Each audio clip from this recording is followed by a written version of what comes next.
My name is Peridot Winslow, and I'm 72 years old.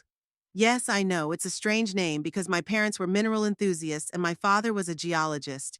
When I was a kid, I hated my name. Everyone teased me, but as I got older, I got used to it. Now I even like it. At least it's memorable. I was born in 1952nd year in the small town of Grand Junction, Colorado. Our family was not rich but friendly. My father was really a geologist. My mother worked in a library. They instilled in me a love of precision and order. From my father, I got a penchant for math. From my mother, attention to detail. After high school, I went to the University of Colorado to study accounting. Not the most romantic specialty, I agree, but reliable. At 23, she married Jasper Winslow.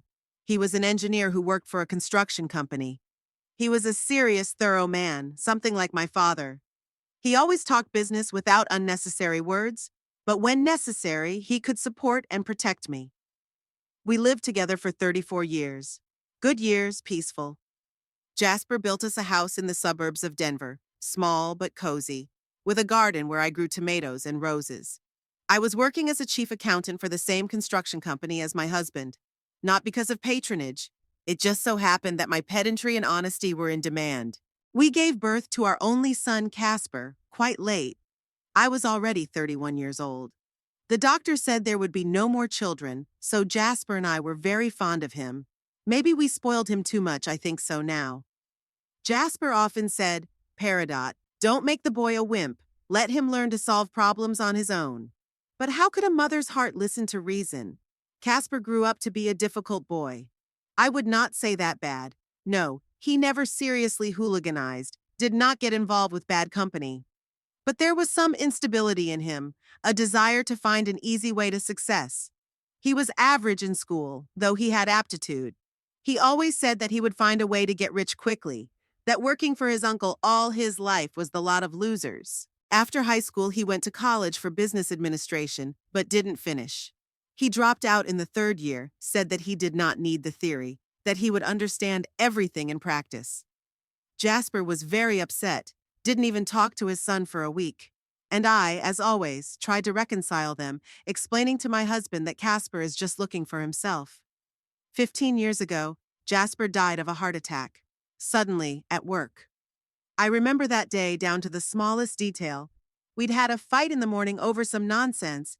He wanted to fix the fence, and I told him we could hire a handyman. The last words he said to me were, Peridot, you spend too much on nonsense and you'll regret it later. I didn't know it was a prophecy at the time. After my husband died, I was left alone with Casper, who was 23 years old. He was working in a car dealership at the time, selling used cars. He liked the job. He said he could persuade people that he had a talent for sales. The salary was not bad, plus a percentage of sales. I thought my son had finally found his calling, but 2 years later, he was fired. It turned out he'd sold a car with hidden defects, and when the buyer demanded a refund, Casper tried to cover it up. The scandal was serious. The owner of the salon did not want to ruin his reputation because of one employee. Casper then said that he was framed, that he was not guilty of anything, that the buyer himself did not know about cars. Then there was a job at an insurance company. He quit after 6 months, saying that the boss didn't like him. Then a manager at an electronics store. He didn't stay long either, complaining about the low salary. Then a few other places. There was always a reason to leave. That colleagues are bad, that the work is boring, that there are no prospects. All the while I was working, saving money. After Jasper died, I sold the house. It was too big for one person, and the memories were hard. Bought a small apartment in downtown Denver, invested the rest in deposits and stocks. By retirement, saved a decent amount of money, about $1,200,000. By Colorado standards, not bad for an ordinary accountant. 3 years ago, Casper married Octavia Blackwell, a girl 10 years younger than him, beautiful, ambitious. She worked in a bank as a loan officer, earning even more than Casper. Smart, educated, always knew what she wanted. I was happy at first. I thought that she would be a good support for my son, teach him responsibility. I immediately liked Octavia for her practicality. Not that she was cold, but it was obvious that she was used to calculate every step. When they met, Casper was working for an air conditioning company. The work was physically demanding, but the pay was good, especially in the summer. Octavia said to me, "Mrs. Winslow, I'm going to help Casper find himself. He has potential. He just needs to channel his energy in the right direction." The wedding was modest. I paid for the restaurant and the music, and the young people were grateful. Octavia had chosen everything tastefully, without spending too much. Jasper would have approved. He always said that a wedding is not about luxury, but about the beginning of life together. After the wedding, Casper and Octavia rented an apartment near me. I visited them often, cooked dinner, helped with the household chores. Octavia worked late, Casper too, so I tried to make their life easier. The maternal desire to take care of did not disappear, even when my son turned 35. But gradually I began to notice that something was wrong in their relationship. Casper began to complain more often about work, saying that he was tired of being a cog in someone else's machine. Octavia agreed, adding that they had better ideas. They started making plans to start their own business, discussing different options, from an online store to a food delivery service. One rainy October day, Casper came to me unusually solemn. Usually he came in jeans and an old jacket, but here he showed up in that very expensive suit with a folder in his hands and a special sparkle in his eyes. I was just making apple pie, his favorite since childhood, and the smell of cinnamon made the kitchen especially cozy. "Mom, I need to have a serious talk with you," he said, carefully hanging his jacket on the back of a chair. I was immediately wary. When Casper started a conversation with words like that, it usually meant that he had again come up with another get-rich-quick scheme. "Sit down, son. Do you want tea?" I set a cup of steaming brew in front of him and sliced the pie. Casper nodded but didn't touch his food. Instead, he opened a folder and pulled out some printouts, charts, pictures. "Mom, Octavia, and I have found the perfect opportunity. Not some dubious venture, but a serious, well-researched business plan." He spread the papers out on the table, and I saw pictures of some kind of space, plans, spreadsheets with numbers. "We want to open a restaurant." I nearly choked on my tea. A restaurant? Casper, who knew how to fry eggs at best, wanted to open a restaurant? But I remained silent, determined to listen to the end first. "Look, Mom, it's not just a restaurant, it's a concept. Modern American cuisine with fusion elements. We studied the Denver market. There's a severe lack of mid-range establishments. There are either cheap eateries or very expensive restaurants, and the middle ground is almost non-existent." Casper spoke passionately, showing me pictures of other restaurants, explaining the menu concept, talking about the target audience. You could see that he had really taken the time to research the issue.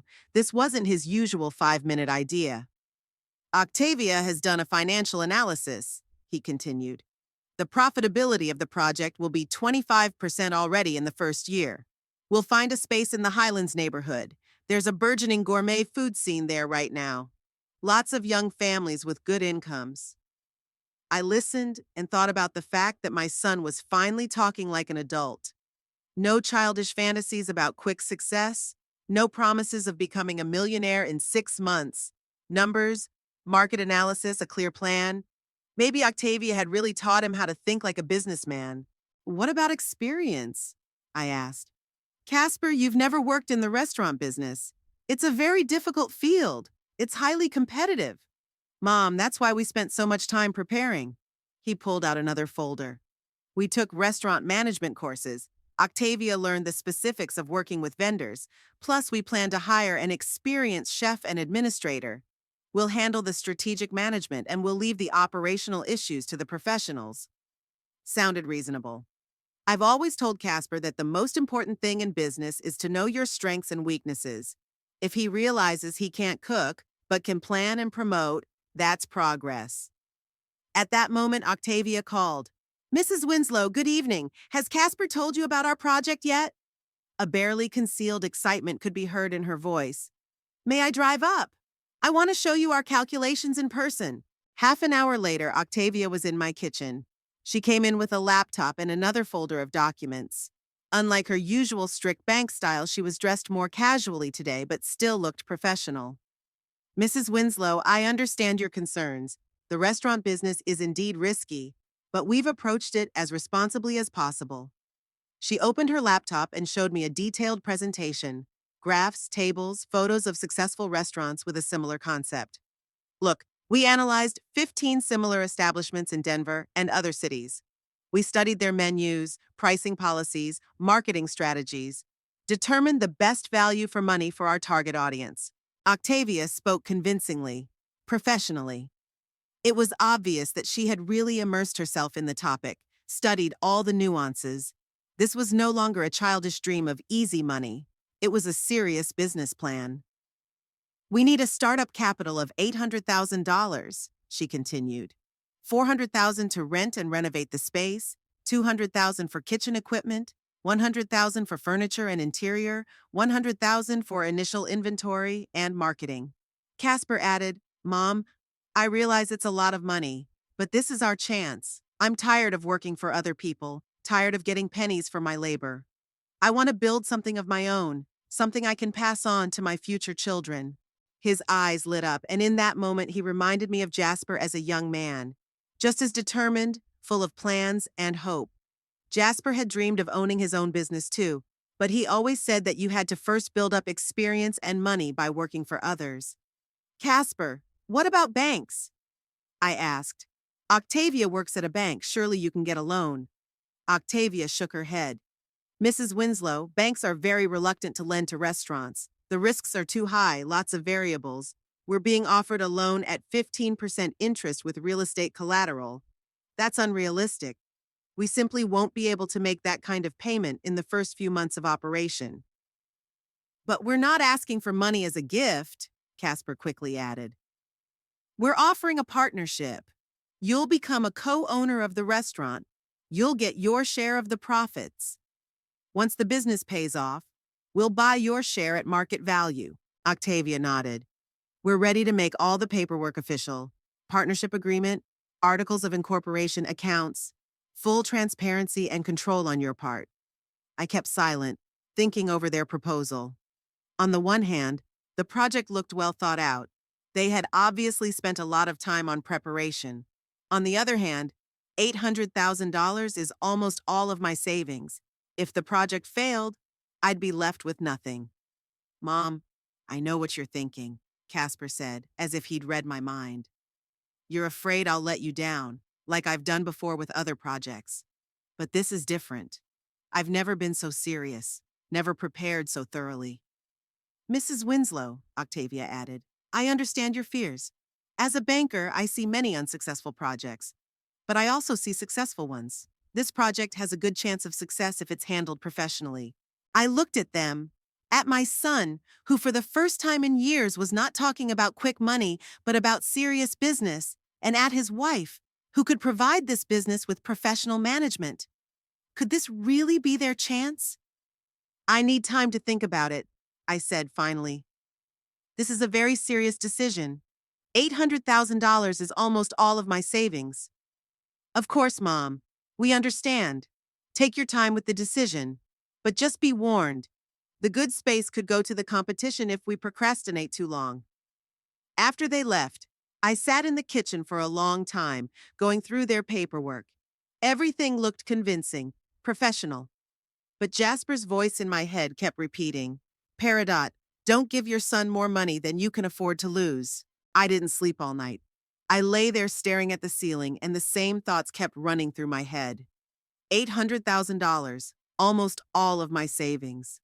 The money I'd been saving for 30 years, saving from every paycheck, investing in deposits, buying shares in trusted companies. I got up at 5 in the morning, brewed strong coffee, and sat at the kitchen table with a calculator. If I give away $800,000, I'll have $400,000. I could live on that money for 10 years at most. What if the project fails? What if in 6 months Casper comes to me and tells me that the restaurant didn't work out, that I have to close?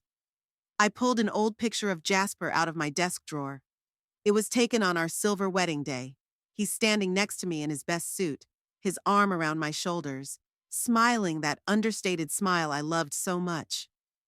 Jasper, what would you do in my shoes? I quietly asked the picture. I knew the answer without words.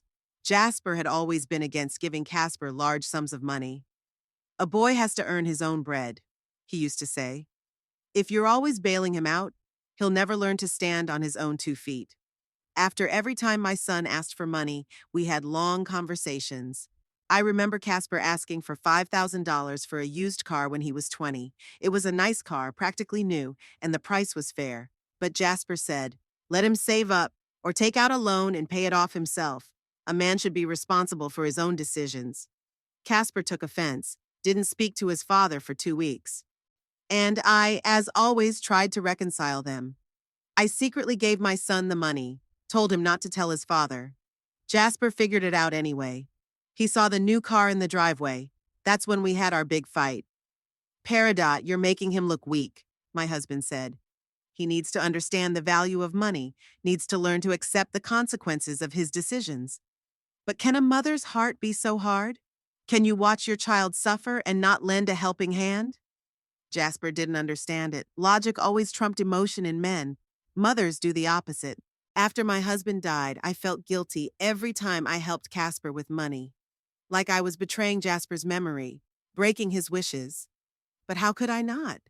My son would come in upset, talking about his problems at work, his unfair boss, how he was unappreciated. And I would give him money. Not much, 1,000 or two, so that he could find a new place.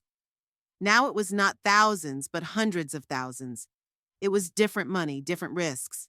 I took out a notebook and began to write down the pros and cons, just as Jasper had taught me to do when making important decisions.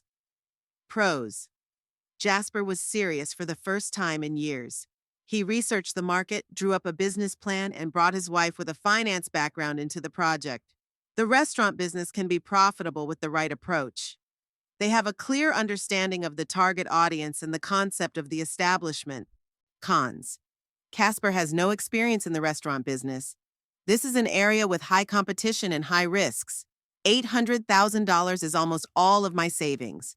If the project fails, I'll be left with almost no livelihood. I reread the list several times. Logically, the cons outweighed the pros. Any financial advisor would have said, Mrs. Winslow, don't risk all your savings on one project, especially in such an unpredictable field. But logic is one thing, and maternal feelings are another. I saw Casper change as he talked about the restaurant. There wasn't the feverish greed in his eyes that appeared when he talked about quick ways to get rich. It was the look of a man who had found his calling. And Octavia? I'd worked with people for years. I could read their eyes, their gestures, their intonation. Octavia didn't lie when she showed me her calculations. She really believed in the success of the project. Otherwise, she wouldn't have risked her reputation as a banker. My friend Ruth called. We've been friends since high school. She's the only one who knows all my family business. Peridot, are you crazy? She said when I told her about Casper's request. How many times has he let you down already? How much money have you already spent on his projects? Ruth was right. Over the past 15 years, I'd given Casper about $50,000 on various promising projects. None of them had turned a profit. Vintage records, breeding tropical fish, selling homemade jewelry on the internet, all of these ideas ended the same way. But Ruth, it's different now. He's changed, grown up, and Octavia's around. She won't let him do anything stupid. Peridot, you say that every time you think he's going to wise up now, but he's still a dreamer looking for easy money. After talking to Ruth, I felt even more confused. On the one hand, my friend was right. Casper did let me down a lot. On the other hand, what if I missed his one real chance to be successful? That evening, I reread all the documents that Casper and Octavia had left behind. The business plan did look professional. They had studied the competitors, analyzed costs, and made a revenue projection for 3 years ahead. It wasn't an impulsive idea, but a well-thought-out project. I remembered Jasper's words shortly before he died. Peridot, if something happens to the boy, you'll blame yourself for the rest of your life. It's better to give him a chance and lose money than not to give him a chance and regret it. We weren't talking about money then, but about whether or not we should let 20-year-old Casper go snowboarding in the mountains with his friends. Jasper was afraid of an accident, and I insisted that a young man should live life to the fullest. In the end, we allowed it, and everything turned out okay. Perhaps the principle is the same. Better to give your son a chance and risk the money than to refuse and then spend a lifetime thinking, what if? On the third day after their visit, I made a decision. Not with my mind, with my heart. I am a mother, and my job is to believe in my son, even when others don't. $800,000? Yes, that's almost all of my savings. But what good is money if you can't help the person you care about the most? But I've decided to make one condition. Not 800,000, but 980,000. An additional 180,000. It will be their initial working capital so that the restaurant did not suffocate in the first months of operation. If we were going to take a risk, we had to take a big risk to give the project the best chance of success. I called Casper. Son, I'm in, but on one condition. I'm not giving you 800 but $980,000. The extra money will be used for working capital. And one more condition. We draw up all the documents through a lawyer officially, without verbal agreements. There was silence for about 10 seconds. Then Casper spoke in an excited voice. Mom, are you serious? Are you really willing to help us? Seriously, Casper. This is my gift to you and Octavia, my contribution to your future. But remember, this is the last time I give you this kind of money. I just don't have any more. Mom, I won't let you down. I swear on my father's memory, I won't let you down. The meeting at the bank was scheduled for 10 o'clock Tuesday morning. I arrived half an hour early. I wanted to think it over again, to make sure I'd made the right decision.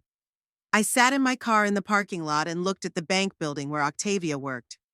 It was an ordinary glass and concrete office building, nothing special, but to me it symbolized the point of no return. Casper and Octavia arrived at 10 sharp. They looked solemn, he in that expensive suit, she in a strict business dress. Octavia carried a leather folder with documents, Casper a bouquet of white roses. Mom, these are for you, as a token of appreciation and respect, he said as he hugged me. The roses smelled fresh and hopeful. I clutched them to my chest and thought for sure Jasper would have said something like, Peridot, flowers are nice when you buy them with your own money. But Jasper was gone, and today was the day I had to make my own decision. The lawyer Octavia recommended was a middle-aged man with a neat beard and attentive eyes. Mr. Harrison specialized in corporate law, having handled the affairs of several restaurants in Denver. That reassured me.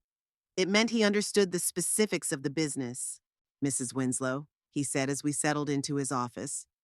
I've reviewed the documents Octavia handed me. I want to make sure you fully understand the terms of the deal. He opened a folder and pulled out several documents. You are investing $980,000 in the authorized capital of Casper's Kitchen, LLC, and receiving a 40% interest in the venture. I like the name Casper's Kitchen. Simple, catchy, with a hint of a homey atmosphere. Casper said they had a long time to choose between several options, but this one seemed the best. The 40% share means you will receive 40% of the profits, the lawyer continued. The remaining 60% is owned equally by Casper and Octavia, 30% each. They will handle the operational management of the restaurant. Octavia added, Mrs. Winslow, we've also made provisions for you to veto all major decisions. Changing concepts, selling equipment over $10,000, taking out loans. Your interests will be protected. That sounded reasonable. I was not going to interfere in the day-to-day management of the restaurant. In this, I did not understand anything, but I wanted to control strategic decisions by all means. One more important point, Mr. Harrison said. The contract stipulates a mechanism for buying out your share. If the restaurant is profitable in 3 years, Casper and Octavia can buy your share at market value, as determined by an independent appraiser. Casper leaned over to me. Mom, we don't want you tied to our business for the rest of your life. Once the restaurant gets back on its feet, we'll buy out your share and you'll get your money back plus profits. I nodded. The plan seemed fair. They get the startup capital, I get a stake in the business, and after a few years everyone is happy. The paperwork procedure took 2 hours. Mr. Harrison patiently explained every clause of the agreement, answered my questions, made small changes at my request. Octavia wrote down all the details in her notebook. It was obvious that she was used to the paperwork. When it came to signing, I froze for a second with pen in hand. $980,000. The number rattled around in my head like a haunting melody. It was money I'd been saving for 30 years, money I planned to live on in my old age. Mom, are you having doubts? Casper asked quietly. I looked at him, at Octavia, at the lawyer who waited patiently. No, son, I don't doubt it, and signed all the documents. After the bank, we went to see the premises that Casper and Octavia had chosen for the restaurant. It was in the Highlands, in a former furniture store. Large storefront windows, high ceilings, comfortable layout. It was about 200 square feet, enough to accommodate 50 seats plus kitchen and utility rooms. Look, Mom, Casper said excitedly, showing me different corners of the room. Here will be the main room, here the kitchen, and in this corner, we'll make a little bar area for those who just come in for coffee or a glass of wine. Octavia pulled out a clipboard with a design project. We want to create a modern American bistro atmosphere. Natural materials, wood, brick, metal. No ostentatious luxury, but classy and cozy. On the screen of my tablet, I saw beautiful interiors. Warm colors, soft lighting, comfortable furniture. The premises really had potential. Good location, near an office center, a residential complex, a small park, lots of foot traffic, convenient parking. I began to understand why they had chosen this particular location. How much is the rent? I asked. $8,000 a month, Octavia replied. For this size and location, that's a fair price. Plus, we agreed with the landlord on a grace period. The first 3 months we pay half the rate while we renovate. In the evening, we went for dinner at one of the restaurants that Casper and Octavia had been studying as competitors.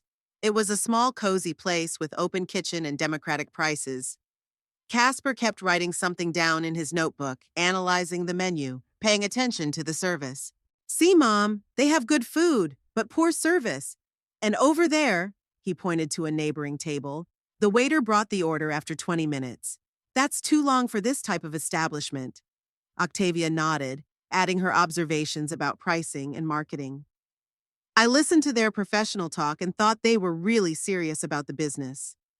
These were not the reveries of amateurs, but the analysis of people who had studied the matter thoroughly.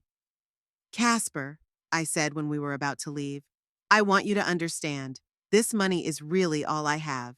I won't be able to help you anymore if anything goes wrong. He took my hand in his. Mom, I understand, and I swear to you, I won't waste this money. Octavia and I will work day and night to make this restaurant a success. You'll see. In a year's time, you'll be proud of us. Octavia added, Mrs. Winslow, this project is very important to me too. I'm leaving a stable job at the bank, risking my career. We all have a stake in its success. That night, I slept soundly for the first time in many days. The decision had been made, the documents had been signed, the money had been transferred. Now all that was left was to wait and believe. Believe in my son, in his wife, in their common dream. I woke up at 7 in the morning with an unusual feeling of lightness. For the first time in a long time, I didn't feel heavy, that constant worry about Casper's future.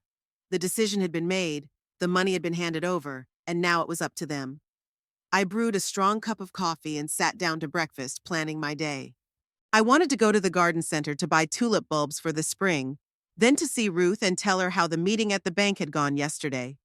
Ruth will probably grumble that I was unreasonable, but deep down she'll understand. She has grown children too, and she knows what a mother's heart is like. At 9:30, the intercom rang. It was strange. Casper didn't usually arrive so early, and he had the keys. But when I pressed the button, no one answered. I waited a few minutes, and then went out to check the mailbox. Maybe the mailman had misunderstood something. In the box was a white envelope with no address, just my name written in Casper's familiar handwriting. That's odd. Why write a note when you could just call? I went up to the apartment and opened the envelope. Inside was a piece of paper, folded in half. I unfolded it and read only 2 lines, written in hurried handwriting. Goodbye, old woman. Thanks for the money. At first, I didn't understand. I read it again, then again. The words were simple, but the meaning of them didn't make sense to me. Goodbye, old woman. Who wrote that? It was definitely Casper's handwriting, but he'd never called me an old woman.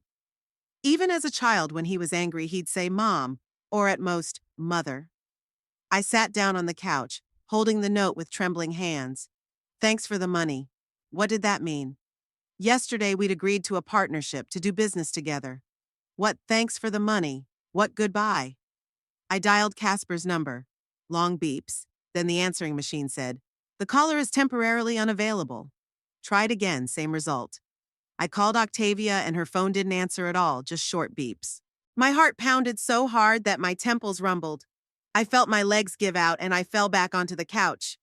What's going on? Why aren't they answering? What did the note mean? I tried to calm down to find a logical explanation.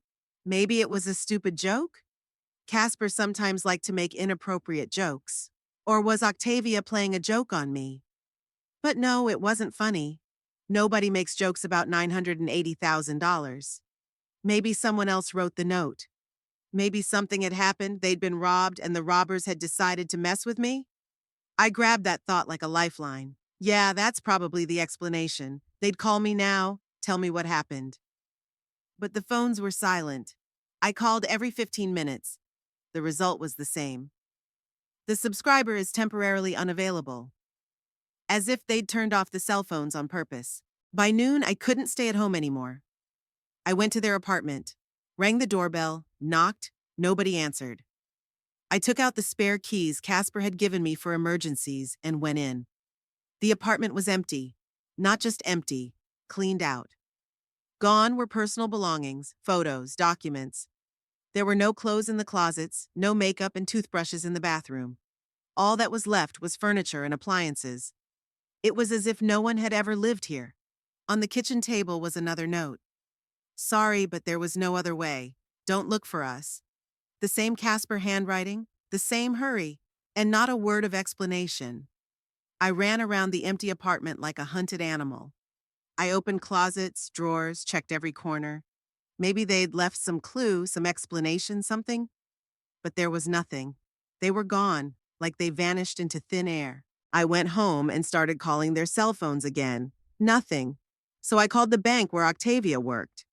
The receptionist said Octavia had tendered her resignation yesterday and was no longer at work today. Like yesterday? I interjected. But she was with me at another bank yesterday. We were doing paperwork. I'm sorry, Mrs., but I can't discuss personnel matters with outsiders. The secretary replied coldly and hung up. So Octavia had planned the dismissal in advance. Even before we met at the bank, she knew she was quitting her job. But why didn't she tell me?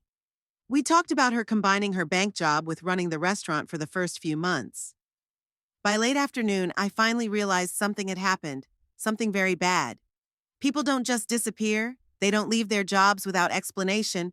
They don't turn off their phones after receiving a large sum of money. I remembered Casper's neighbor, Mrs. Connor, an older woman who was always aware of everything that was going on in the house. She lived a floor above and often complained about the noise from their apartment. Maybe she saw something. Went to see her tonight. Mrs. Connor opened the door in her robe and slippers, clearly about to go to bed. "Oh, Mrs. Winslow, and I was just about to call you," she said as she let me into the hallway. "Your Casper and his wife were moving out today. There was such a commotion early this morning, lugging suitcases, loading something into the car." "What time was that?" I asked, feeling my heart pounding in my heels again. "About 6 o'clock in the morning. I was wondering where they were going so early.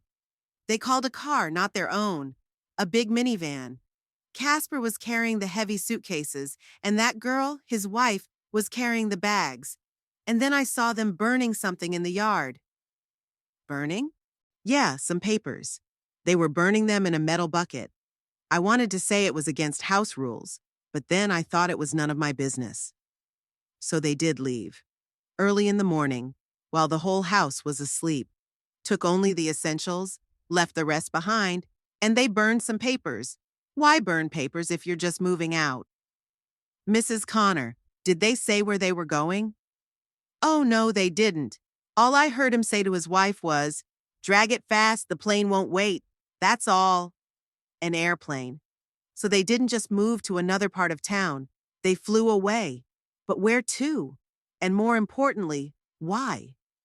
I stayed up all night trying to find a logical explanation for what was happening. Maybe they're in some kind of trouble with the law. Maybe Octavia was accused of bank fraud and they had to go into hiding. But then why take money from me? Or maybe it's all a planned scam. Maybe they never intended to open a restaurant. Maybe all these business plans, calculations, meetings with a lawyer, all this was a game to lure me out of my money?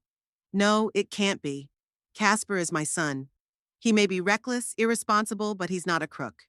He can't steal almost $1 million from his own mother. It's unthinkable. But the note was on the table, the phones were silent, and the apartment was empty. The facts spoke for themselves. In the morning, I went to their house again, hoping I had dreamed it all last night. But the apartment was just as empty. This time I scrutinized the place where they had burned the papers. There were charred bits left in the bucket, indecipherable scraps of text, a few numbers. One fragment was larger than the others. I could make out a few words.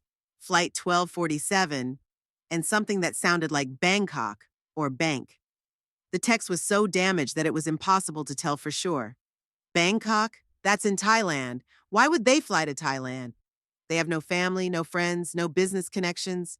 It's the other side of the world. I sat in the yard with a charred piece of paper in my hands and tried to figure out what was happening to my life. Yesterday I had a son, a daughter-in-law, common plans for the future. And today, there was only an empty apartment and a mysterious note. Goodbye, old woman. I spent the next 3 days in a kind of stupor. I couldn't eat, slept lightly, and kept checking my phone, hoping that Casper would call and explain everything. Maybe he had amnesia. Maybe he'd been kidnapped. Any explanation seemed more likely than my own son betraying me. Ruth came every day, bringing food, trying to distract me. But what could she say? I warned you, didn't I? Words didn't help. Nothing helped. Friday night, Sheila McGregor, an old acquaintance of mine with whom we'd been family friends since Jasper was alive, called. Sheila lived in California, and we kept in touch through social media, occasionally calling each other. Peridot, honey, are you okay? She asked in an excited voice. I saw pictures of your Casper on Facebook. Did he win the lottery? My hands went cold. What pictures, Sheila? Oh, come on, he posted a whole album yesterday. He and his wife are at some tropical resort, luxury villa, pool, ocean. He captioned it, "A new life begins today. I'm so happy for him. I always knew the boy would make a good one." I swallowed hard. Sheila, can you send me a link to those pictures? There's something wrong with my internet. I can't get on Facebook. Sure, honey. I'll send it right away. A minute later, a message arrived on my phone with the link. I opened it with trembling fingers. What I saw surpassed my worst fears. Casper and Octavia in front of a luxurious villa with whitewashed walls and a red-tiled roof. Turquoise pool, palm trees, ocean view. They smiled for the camera while holding cocktails with umbrellas. The next photo is Octavia in a designer bikini lounging on a poolside lounger. She is wearing sunglasses that cost at least $500. I saw such in the window of a boutique. Another photo. Casper driving some kind of sports car. A convertible. Bright red, obviously expensive. In the background, tropical landscapes, palm trees, white sand. The last photo was captioned, "Renting a villa for a year, the best decision of our lives. Thailand, we are in love with you.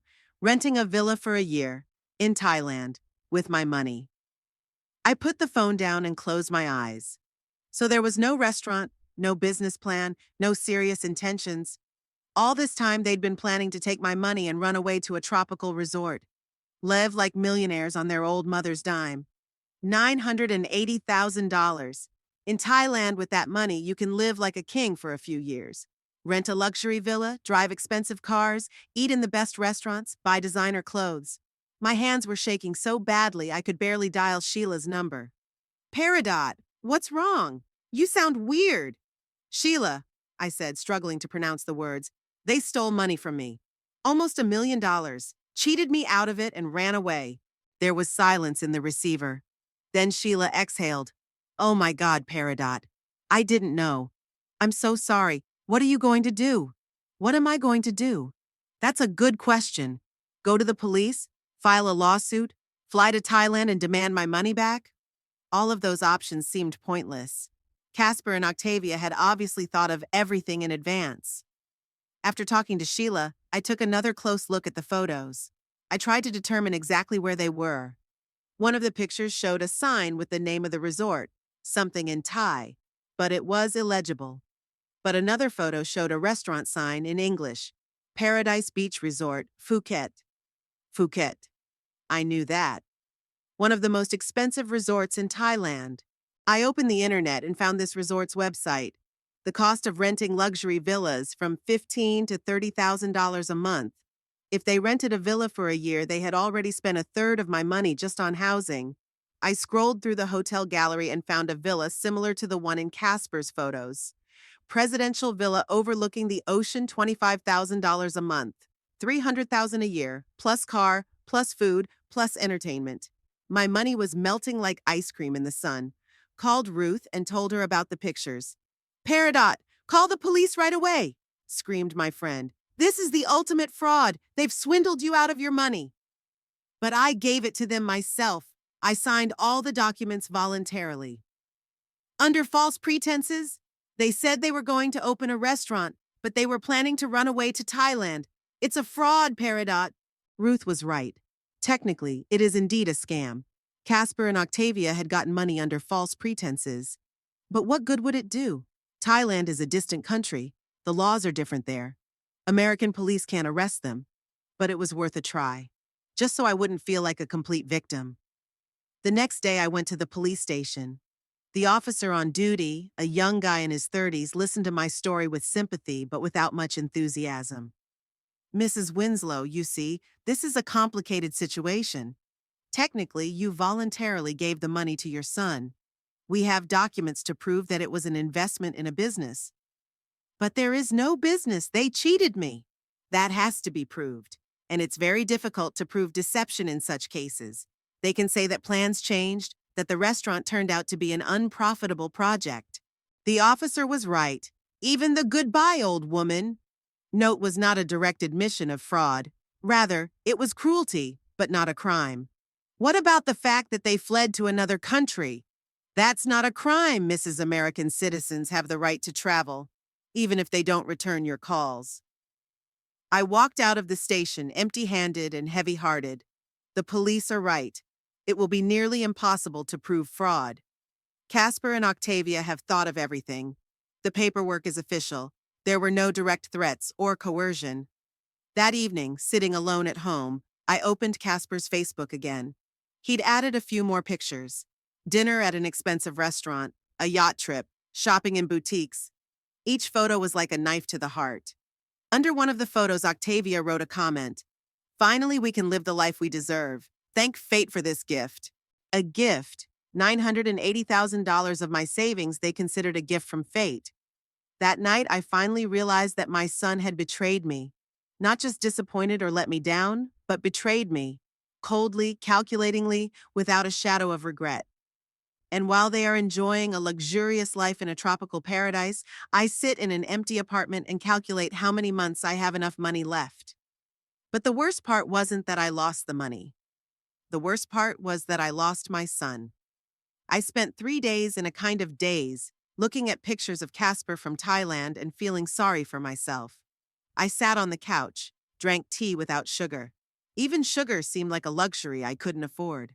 I counted and counted the money I had left, made plans to save money, thought about having to sell the car. But on the 4th day, when I woke up in the morning, I suddenly felt angry. Not self-pity, not resentment, just anger. Pure, bright, energetic anger. Why the hell was I sitting here snotting while those two were having fun with my money?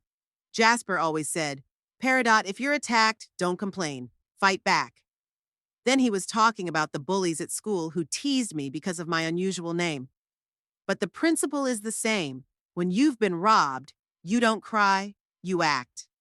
I got up from the couch, took a shower, dressed in my best business suit, and sat down at my desk with a notebook. I needed to analyze the situation soberly, as Jasper had taught me to do with any problem. What did I know for sure? Casper and Octavia received $980,000 from me 3 days ago. They're in Thailand now, spending that money on a life of luxury. But the money couldn't just disappear overnight. There must be something left in their accounts. And then I remembered an important detail. 2 years ago, when Casper was applying for a job at an air conditioning company, he had to open a new bank account to receive his paycheck. He was having credit problems because of an overdue car loan, so he asked me to be a guarantor. The bank required a power of attorney to manage the account in order to process the guarantor. Standard procedure. If the primary borrower cannot fulfill obligations, the guarantor gets the right to control his finances. Casper signed the power of attorney without looking, saying, "Mom, I don't have any money anyway. Control whatever you want." The power of attorney was in my safe with other important documents. I pulled it out when I was helping Casper with his tax returns. He was always messing up his paperwork. But I never used it to monitor his accounts. What if that power of attorney is still valid? What if I could access his bank transactions? I found the document and reread it carefully. The power of attorney was for 5 years, with the term not expiring until a year and a half later. And most importantly, it said, the trustee is authorized to freeze accounts in case of suspected fraudulent transactions. Fraudulent transactions. Getting money under false pretenses isn't fraud, but you can't just go to the bank. I needed someone to help me understand the legalities, and I remembered Michael Sterling. Michael was a senior manager at the same bank where Casper had an account. We'd met about 20 years ago when I was applying for a mortgage on a house. Michael was a young loan officer and I was a regular customer, but he impressed me with his honesty and professionalism. Over the years, our acquaintance grew into a friendship. Michael invited Jasper and I to corporate events and we met at family gatherings. After my husband died, Michael helped me with redeposits and gave me investment advice. An honest, decent man who could be trusted. I called Michael at lunchtime. "Peridot, how are you doing? Haven't heard your voice in a while," he said cheerfully. "Michael, I need your help. Serious help. Can we meet after work today?" There was an immediate note of concern in his voice. "Sure, Peridot. Is something wrong?" "I'll tell you when I see you. It has to do with my son's banking operations." We agreed to meet at a cafe near the bank at 6 in the evening. Michael showed up right on time. A tall, graying man in an austere suit with his usual serious expression. "Tell me what's up," he said as soon as we ordered coffee. I told him the whole story, from the request for money for the restaurant to the photos from Thailand. Michael listened attentively, occasionally asking clarifying questions. When I was done, he was silent for a long time, pondering what he had heard. "Peridot, this is a very serious situation. If it's as you describe, it's really a fraud. Getting money under false pretenses is a classic scheme. But the police said it would be difficult to prove fraud. In criminal law, yes, difficult. But in banking law, we have more options. If fraudulent transactions are suspected, we can freeze accounts until we find out." Michael pulled out his phone and checked something. "Do you have a power of attorney for Casper's account?" "Yes, here." I showed him the document. He scrutinized the text. "Good. The power of attorney is valid, and you have the right to control transactions, but you need grounds for blocking it." "Would a threatening note work?" "Show me." I pulled out the photographed note. "Goodbye, old lady. Thanks for the money." Michael looked at it and nodded. That could work. The note could be interpreted as an admission of receiving money under false pretenses. Plus the sudden departure to another country immediately after receiving a large sum of money. Combined, it gives grounds for freezing the accounts. What if the money has already been transferred abroad? Then we won't get it back. But if some of the money is still in U.S. accounts, there's a chance to keep it. Michael explained the procedure to me. Tomorrow morning, I need to go to the bank with a power of attorney and a statement of suspicious transactions. The bank must review the statement and freeze the accounts if there are grounds. But be warned, Peridot, this is a serious step. You are effectively accusing your son of fraud. There's no turning back. I looked at him firmly. "Michael, my son stole almost $1 million from me and fled to Thailand. How can there be a way back?" At home, I spent all night preparing the paperwork. I wrote a detailed statement outlining the whole story of the restaurant project. I attached copies of notes, printouts of photos from social media, proof that Casper and Octavia were in Thailand. I paid special attention to the time sequence of events, receipt of the money on Monday, Disappearance on Tuesday morning, appearance of photos from the resort on Wednesday. All of this together looked like a pre-planned operation. By morning, I had a thick folder of paperwork ready to go. I dressed for the most important business meeting of my life and drove to the bank. Michael met me at the entrance. "Ready?" he asked. "Ready," I replied, clutching the folder in my hands. Michael escorted me into the office of the bank's head of security, Mr. Harris, a man in his 50s with attentive eyes and a gray beard. "Mrs. Winslow," he said as he examined my paperwork, "the situation does look suspicious. Receiving a large sum of money followed by immediate disappearance to another country are classic signs of a fraudulent scheme. And you have the authority to do something about it? We have a duty to prevent money laundering and fraudulent transactions. If we have grounds, we can freeze a customer's accounts for up to 30 days to investigate." Mr. Harris took another close look at the power of attorney. "The document is properly executed and has not expired. You have the right to request account information." "And what is it?" I asked with bated breath.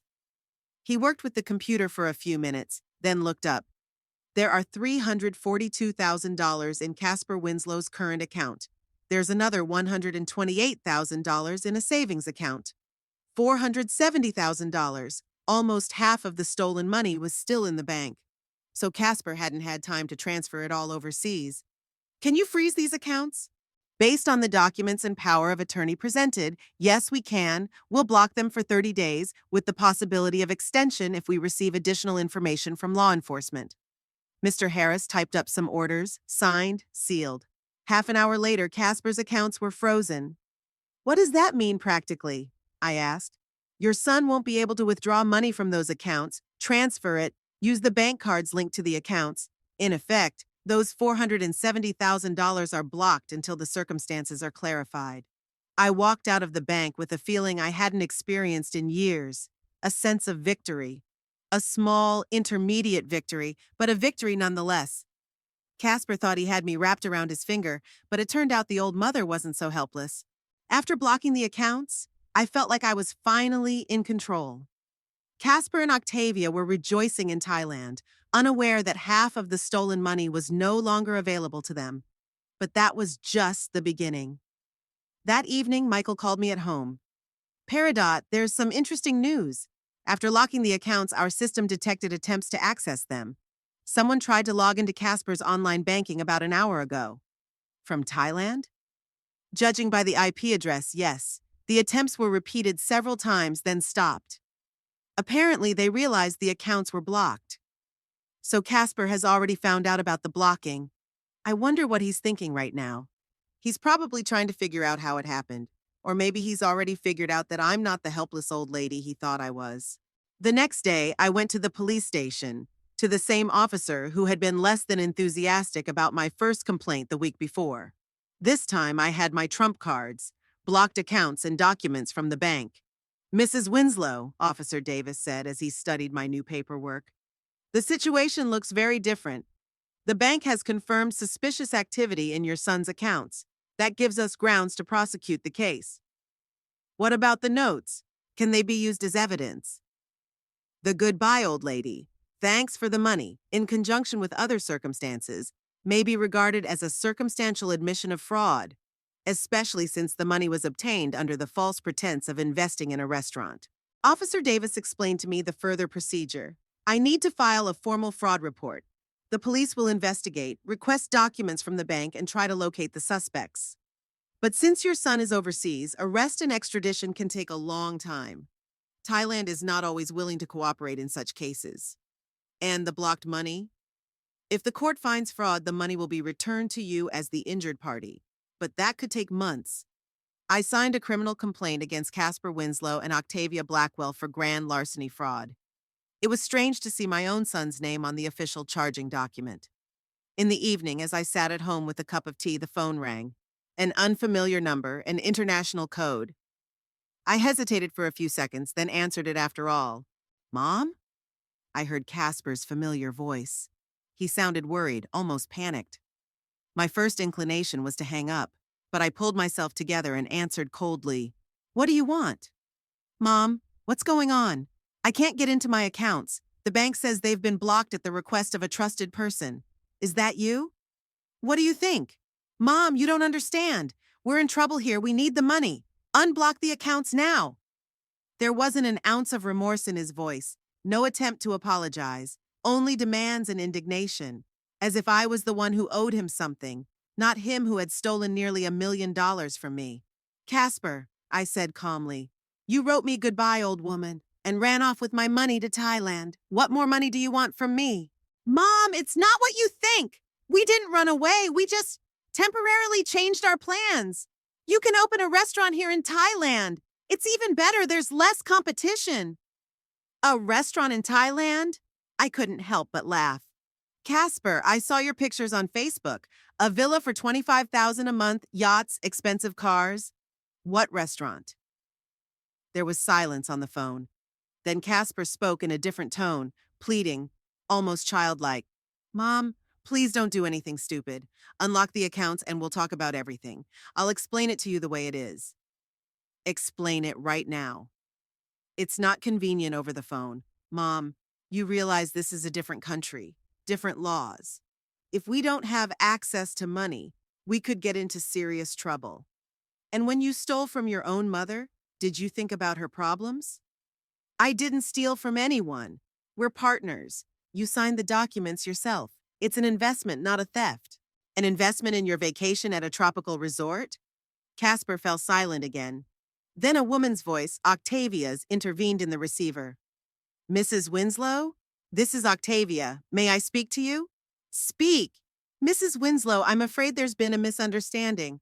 We were actually going to open a restaurant, but then we realized there was too much competition in Denver. We decided to explore opportunities in Asia. Explore in villas for $25,000 a month? It's temporary lodging while we look for a suitable location for the restaurant.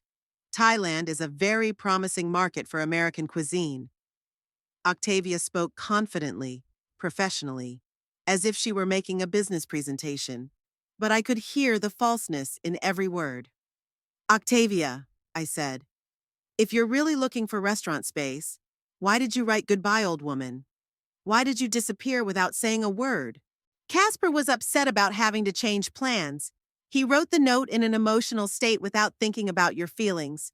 We wanted to scout things out first before calling you with specific suggestions. And you needed a presidential villa and a sports car for the scouting? This time, the pause lingered.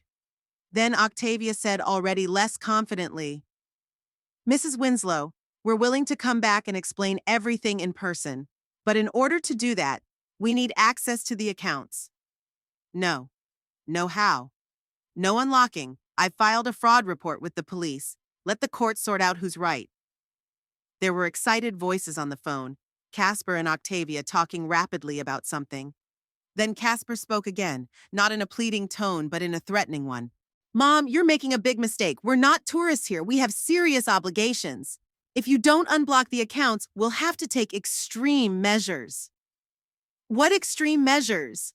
I asked, though my heart beat faster. We'll find a way to access the money through the courts. We have partnership documents. We have witnesses. We'll prove you're exceeding your authority. Try, I said and hung up. My hands were shaking, but not from fear, but from anger. They still thought I was a silly old woman who could be intimidated by legal threats. Oh well, let them try to sue from a Thai prison. The next day, Officer Davis called me with good news. Mrs. Winslow, we've received additional information from the bank. It turns out that your son withdrew a large sum of cash on the day of his disappearance, $200,000. This confirms the theory of a pre-planned escape. What's next? We've put out a manhunt for Casper Winslow and Octavia Blackwell. We've also contacted the American consulate in Thailand. They'll be monitoring their movements. The case was gaining momentum. My son, who a week ago had thought himself unpunished, was now an international fugitive. And $470,000 lay in blocked accounts, awaiting a court ruling. I felt at ease again. 30 years as a chief accountant had taught me one thing. Any problem can be solved if you act methodically and use all available tools. 4 days of silence had passed since our phone conversation. I was almost beginning to think that Casper and Octavia had resigned themselves to having their accounts blocked and had decided to make it up on their own. But Friday night the phone rang again. The same international number. This time it was only Casper speaking, and his voice sounded completely different. Not threatening, but confused. "Mom, we're in trouble. Serious problems." "What kind of problems?" I asked, trying to sound indifferent. "The villa owner is demanding payment for next month, and we don't have the money. We thought we could settle the matter with the bank quickly, but it turns out the old mother isn't as stupid as you thought." Casper ignored my sarcasm. "Mom, we only need $50,000, just to hold us over until the bills are settled. We'll pay it all back with interest." "Casper, you have a short memory. You already took almost $1 million from me with a promise to pay me back with interest. How did that end up?" "That's different. We were planning a long-term project then, but now we're just asking for temporary help." There was a note of desperation in his voice that I hadn't heard since I was a kid. When little Casper broke something expensive or got a bad grade, he spoke with that exact tone of voice, guilty but still hoping for a mother's forgiveness. "What do your friends say? Colleagues? Surely someone can lend 50,000.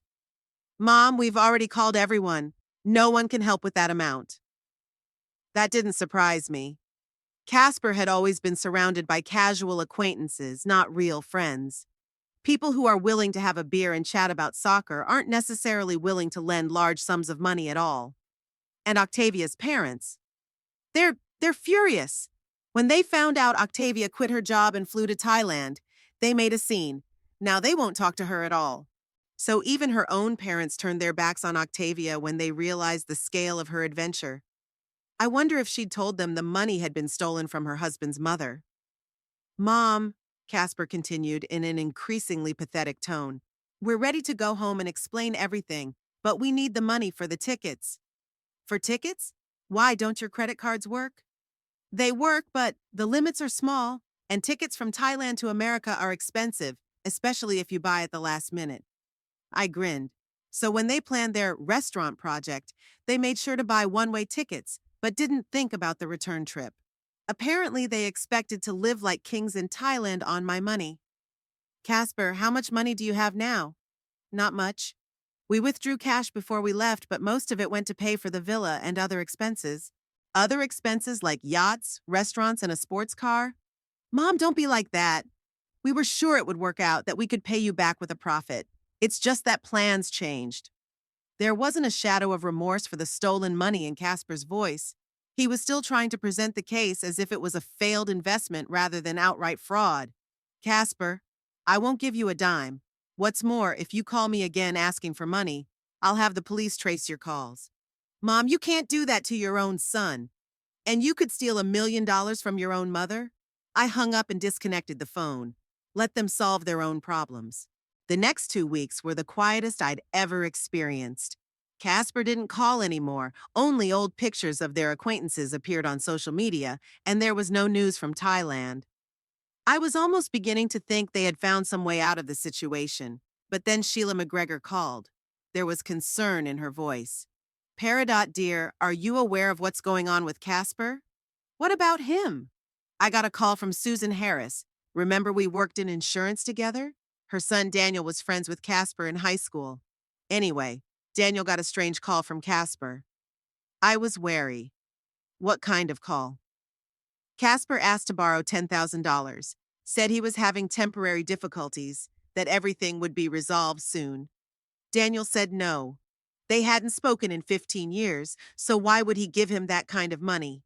So Casper really had tried to borrow money from everyone he could remember. Even from high school acquaintances he hadn't kept in touch with in a while. Also," Sheila continued, "Susan said Casper sounded really nervous. Kept asking if Daniel had heard from other mutual acquaintances. It was like he was afraid someone was saying something about him. Apparently, rumors that Casper had absconded with his mother's money had already begun to spread among our mutual acquaintances. In Denver's small community, such news travels fast. The next day, I got a call from Michael at the bank. "Peridot, I have some interesting information for you. We got a request from a Thai bank. Someone tried to open an account in Casper Winslow's name, but the bank requested a credit history report from the United States. And what did you reply? And we replied the truth, that Casper Winslow's accounts were blocked on suspicion of fraudulent transactions. Thai Bank immediately refused to open the account. So Casper and Octavia tried to establish a financial base in Thailand, but it didn't work out. American banks don't take kindly to potential fraudsters. Meanwhile, the case was moving forward in court. My lawyer, Mr. Thompson, said the prosecutor's office was willing to try the case in absentia if the defendants didn't appear at the appointed time. Mrs. Winslow, we have a very strong case, he said during our meeting. All the documents are in order. The evidence is strong. If the case is tried in absentia, a conviction is virtually guaranteed. And what does that mean for the blocked money? Once the court renders a verdict, $470,000 will be returned to you as the injured party. Plus, if Casper and Octavia ever return to the United States, they will be arrested immediately. $470,000 of the stolen $980 was certainly not full compensation, but it was better than nothing. And at the end of November, an event occurred that finally convinced me that Casper and Octavia had run out of options. I received a phone call from a strange man with an American accent. Mrs. Winslow? My name is James Collins, and I work at the American consulate in Bangkok. Your son and his wife have come to us for help. What kind of help? They claim they have been victims of fraud by local businessmen and have lost all their money and documents. They're asking the consulate to pay for their tickets home. I almost laughed. So now they were posing as victims instead of criminals. Mr. Collins, are you aware that my son is wanted internationally on fraud charges? Yes, we are aware of that. That's why I'm calling you. Usually in cases like this, we contact the relatives to clarify the circumstances. The circumstances are simple. They stole almost $1 million from me and fled to Thailand. Now the money has run out and they want to return home at the expense of the American government. I see. And you're willing to pay for their tickets home? I thought for a few seconds. On the one hand, I didn't want to spend a dime on them. On the other hand, as long as they were in Thailand, the matter couldn't move forward. Mr. Collins, I'm willing to pay for the tickets on one condition. Once they arrive in Denver, they are to be arrested right at the airport. I don't want them to disappear again. That can be arranged. We have the appropriate agreements with local law enforcement. Then buy the tickets. The cheapest ones, economy class. The next day, the consulate bought Casper and Octavia Bangkok Denver tickets with one connection in San Francisco. The cost was $2,800 for 2 people. The consulate billed me, which I paid through the bank. I gave Officer Davis the exact time of arrival. The police were ready to meet the fugitives at the Denver airport. My prodigal son was coming home, but it wouldn't be his mother's arms that would greet him. It would be handcuffs. The plane with Casper and Octavia landed at the Denver airport at 7:30 on Thursday night. I didn't go to meet them. I knew the police would be waiting for them at the exit of the arrivals area. But Officer Davis promised to call as soon as the arrest was made. The call came at 8 p.m. Mrs. Winslow. Your son and his wife are in custody. They will be taken to the station now for processing. There will be a preliminary hearing in court tomorrow morning. How are they behaving? Calm. Casper said he's willing to cooperate with the investigation. Octavia has requested a lawyer, but overall there have been no conflicts. The next day I went to court. I wanted to see them with my own eyes after 2 months of separation. Casper and Octavia were sitting on the bench in orange prison robes. They looked very different, tan but gaunt with tired faces. Casper had aged a few years. His hair had grown back, he was unshaven, and there was something lost in his eyes. Octavia kept a more collected expression, but she didn't look her best either. Expensive manicures had come off, hair unkept, no makeup. The judge read out the charges: fraud on a large scale, concealment of income, violation of the conditions for traveling abroad. The prosecutor asked not to release the defendants on bail, as they have already absconded from the investigation once.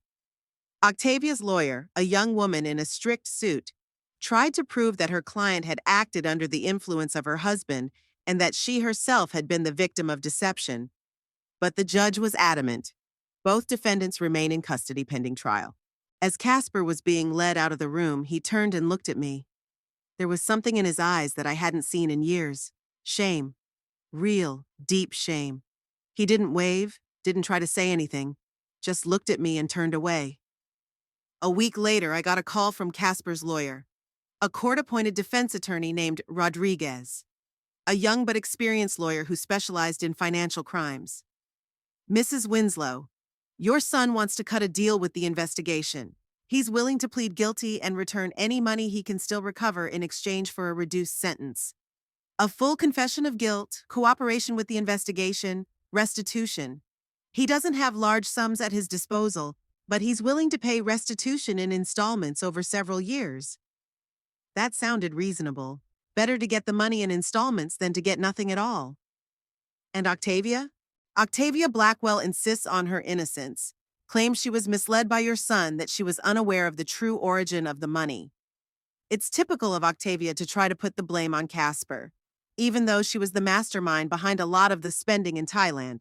2 weeks later, another hearing was held. This time, Casper formally pleaded guilty to all charges. Standing before the judge with his head down, he answered the questions clearly, did not try to justify himself. Do you understand, Mr. Winslow, that a guilty plea could result in a prison sentence of up to 7 years? The judge asked. I understand, Your Honor. And are you willing to be held accountable for your actions? I am, Your Honor. I also want to apologize to the injured party, my mother. The judge set sentencing for a month from now. In that time, the probation office was to prepare a report on the defendant's identity and a recommendation for a sentence. And after another week, something happened that I didn't expect at all. I got a call from the prison saying that Casper had asked to see me. Legally, I had the right to refuse, but I decided to go. The Jefferson County Jail is a dingy gray concrete building a half-hour outside of Denver. I never thought I'd be visiting my own son there. The check-in procedure took half an hour, checking IDs, screening, explaining the visitation rules. Casper walked into the visiting room in an orange jumpsuit with his hands behind his back. He looked even worse than he had in court, thin, with dark circles under his eyes. Sat down across from me at a plastic table divided by thick glass. Hi, Mom, he said quietly, picking up the phone receiver. Hi, Casper. We were silent for a few seconds, just looking at each other. Then he spoke. Mom, I know you may not forgive me. I know what I did was awful, but I wanted you to hear it from me in person.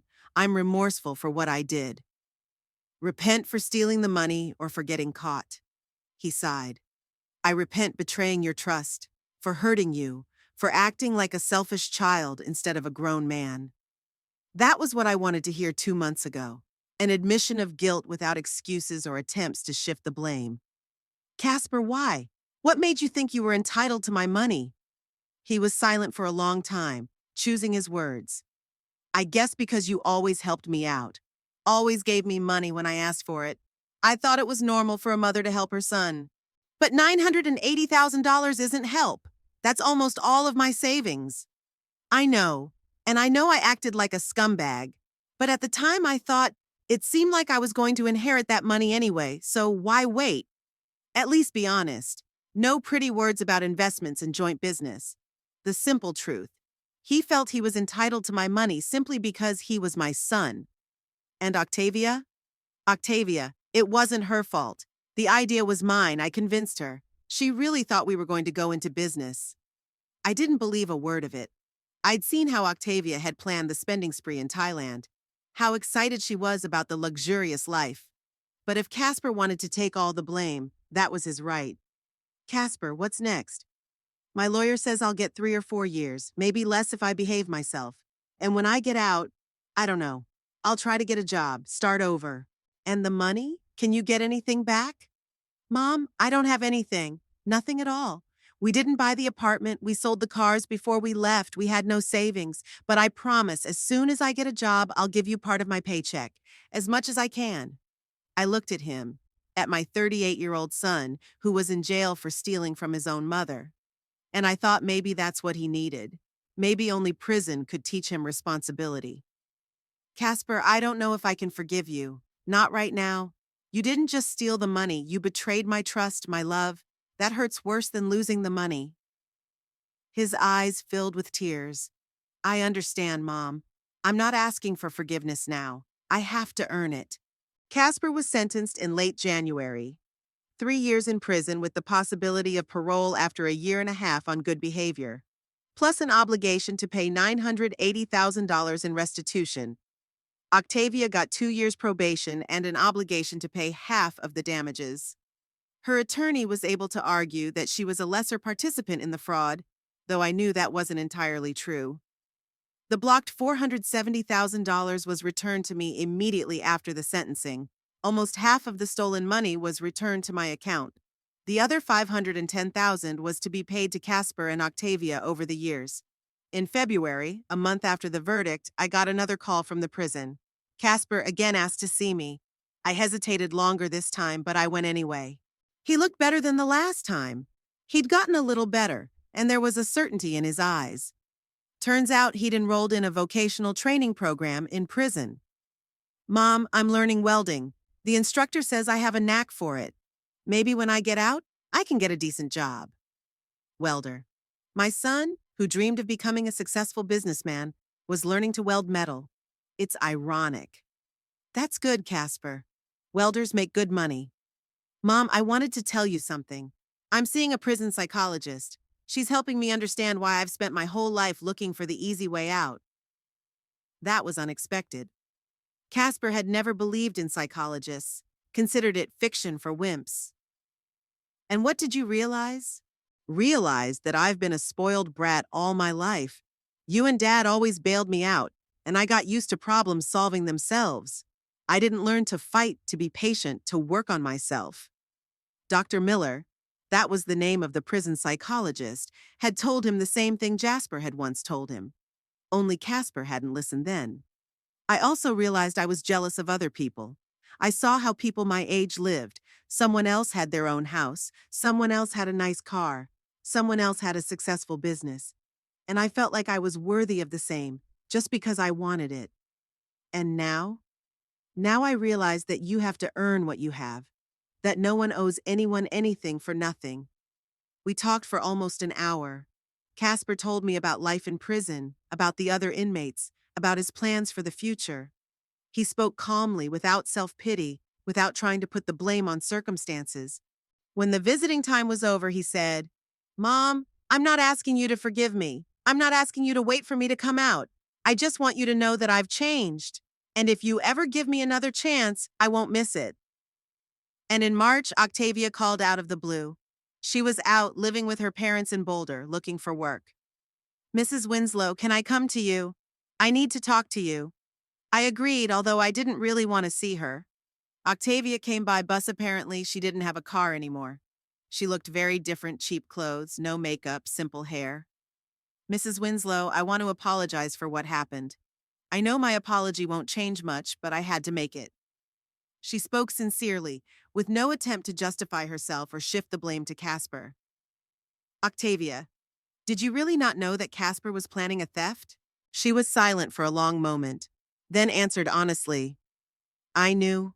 Not in detail, but I knew he wasn't going to open a restaurant. I just didn't want to admit it to myself." "Why?"